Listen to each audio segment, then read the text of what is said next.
قلنا voilà le résumé ديال quelques pages le sur هذاك le coaching commenté. D'accord. Ok, Alors, je vais commenter, Anaya. D'accord? Ok. Alors, voilà, pour le cas de coaching, je pense qu'on a déjà fait, mais on n'a pas fait le résumé peut-être de la première partie qui dit que l'ouvrage, c'est un fruit de la collaboration entre deux coachs, Wahda espagnole, l'une elle est espagnole, de différentes versions, c'est-à-dire de différentes options, différentes visions ou expériences. Donc, هاد بلاتي ندير غير نبادر يعرفكم نشوف مزيان. Alors, c'est deux expériences complémentaires, donc de 7000 heures de pratique. L'oula, c'est Viviane Loner, qui est espagnole, coach espagnole, et l'autre, sa consoeur, c'est Cagno, Sylviane Cagno, qui est belge. Donc, donc voilà, qu'est-ce que j'ai dit? Oui, elles se sont concentrées sur l'étude de pratique des cas de coaching dans différents domaines, professionnels ou entreprises ou la particulier, et pour différents thèmes, difficultés relationnelles, au bureau, gestion d'émotions. Donc, ce livre, il est destiné à un large public, directeur, consultant, RH, nouveau coach et toute personne désirant approfondir ses connaissances dans le domaine du coaching. Alors,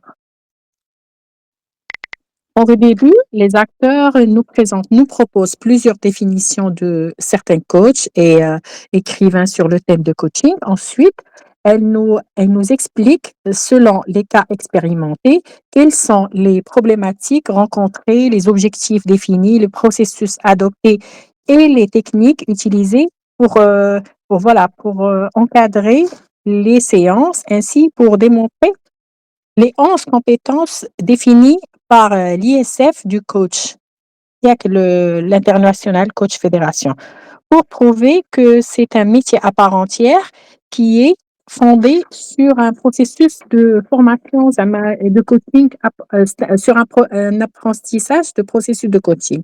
Ensuite vient les méthodes de lecture du livre, ainsi les 12 cas structurés et les étapes qu'on utilise pour ceci, le contexte de la demande, l'objectif du coaching, le travail à faire du coaching et les commentaires.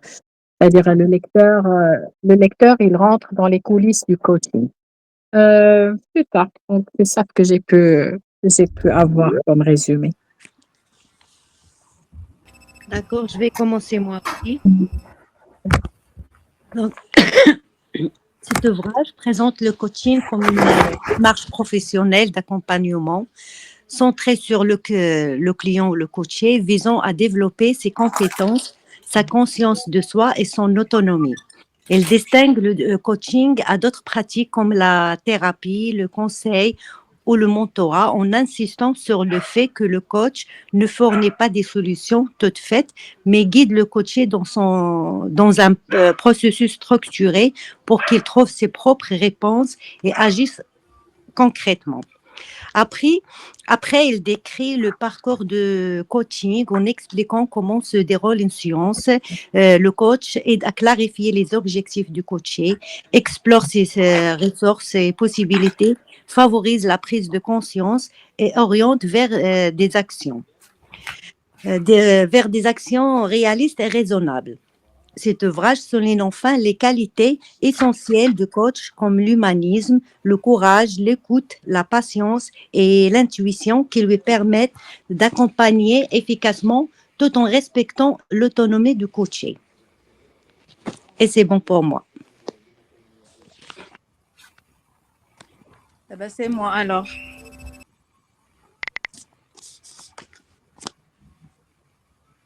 Allô? Oui, Wafa, on vous écoute. Oui. Alors, dans le cas du coaching commenté, plus précisément dans la première partie, les auteurs ont mis l'accent sur les bases du coaching professionnel qui est défini comme un accompagnement structuré et limité dans le temps, visant à aider le coaché à atteindre ses objectifs en développant son autonomie sans apporter des solutions toutes faites. D'accord? Par ailleurs, ils insistent sur l'importance du cadre et du contrat du coaching, notamment en entreprise, où les attentes du coaché et de l'organisation doivent être clarifiées. Une attention particulière est portée à la formulation de la demande et des objectifs souvent flous au départ.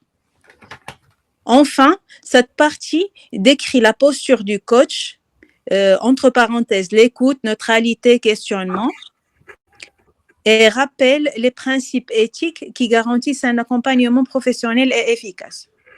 That's all.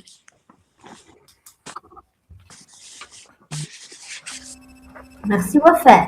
Iman, Bon, pré- Oui, salam alaikum. Nalkoum salam.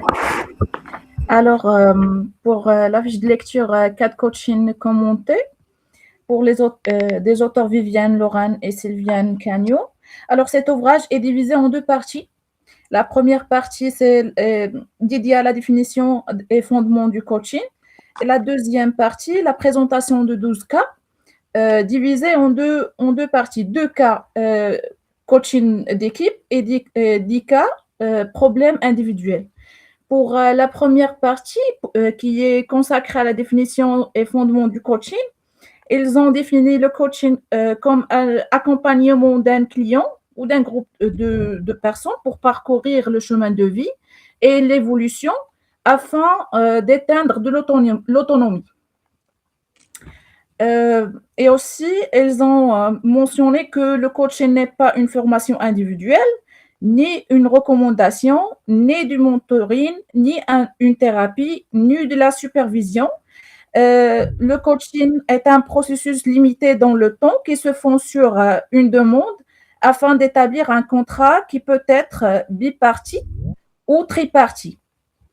La philosophie du coaching, c'est amener le client vers l'action en poussant le client à accomplir les 20% d'action qui lui permettent un avancée mesurable et tangible à l'aide de Pareto 80/20. Et durant la séance, le coach parle 90%, alors que le coach parle que 20%. Il faut faire aussi la distinction des clients, entre le client qui est visuel et le client qui est auditif et le client qui est kinesthésique. Le coach doit écouter avec ses yeux et synchronise avec le client à travers 2 techniques, le matching et le mirroring. Le coach est une personne qui est intuitive, patient et flexible.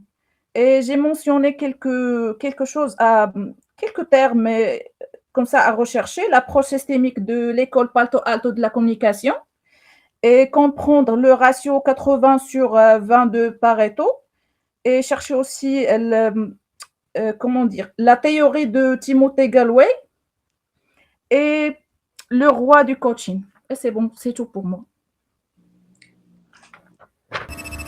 Merci Iman, merci pour la précision. D'autres personnes? Voilà, très bien. Donc, apparemment, j'ai apprécié le résumé. Donc, on a fait le résumé de ce que nous avons vu ensemble. Donc, c'est la distinction. Donc, ils ont donné le livre, le coaching qui peut toucher plusieurs domaines de vie, comme vous avez expliqué. La définition du coaching et surtout la distinction avec la thérapie, le consulting, voilà, par rapport à l'accompagnement. Donc, le livre, il a parlé des 11 compétences. Donc, comme a expliqué Iman, le livre est divisé en 2, définition et les 12 cas. D'accord? Donc, et le plus important, c'est toujours mettre en place un objectif. Donc, l'objectif, c'est la conscience, la conscience de soi, l'autonomie et explorer les ressources. Bien sûr, l'élément dont vous avez parlé, on ne donne jamais des solutions. Très bien. Donc, voilà. Et également, vous avez parlé des bases du coaching, à savoir que le coaching est limité dans le temps, ça c'est sûr, en 3 à 6 mois à 12 mois maximum, qu'il faut mettre en place un contrat, c'est ce que nous avons vu cette semaine, qu'il faut établir ou la formuler une attente, d'accord, à travers un contrat, une demande, et c'est important de mettre l'objectif et respecter l'éthique du métier. Très bien. Et Iman, elle a parlé de la loi Pareto 80-20, d'accord. Donc également, même au niveau de notre travail, le client, le coaché, il travaille 80 et nous uniquement 20%. Iman aussi, elle a parlé du VACOC, ou du VAC, visuel, auditif, kinesthésique, c'est important. Vous avez parlé du matching et mirroring, c'est bien ça. Donc ça aussi, on aura l'occasion d'en parler. Et parmi les caractéristiques ou les qualités ou les compétences du coach, c'est cette flexibilité. Et j'ai apprécié le fait de faire des recherches par rapport au processus systémique, la loi Pareto. Et Timothy Galloway, c'est lui le fondateur, plutôt c'est parmi les personnes qui ont lancé le coaching sportif. Voilà, voilà. Très bien, merci beaucoup. Est-ce que vous avez des questions, des interventions ou des éclaircissements? Donc finalement, j'ai fait la moi داكشي اللي درنا samedi presque هو داكشي اللي قريناه. Ouais, c'est tout ça à peu Donc près. c'est pareil, pour moi جاني facile par rapport داكشي اللي درنا samedi. قريتو par rapport à l'autre fois فاش يلاه بديت راه عقلتي مادام راه شي داك السكاكا دونك راه ما فهمت والو.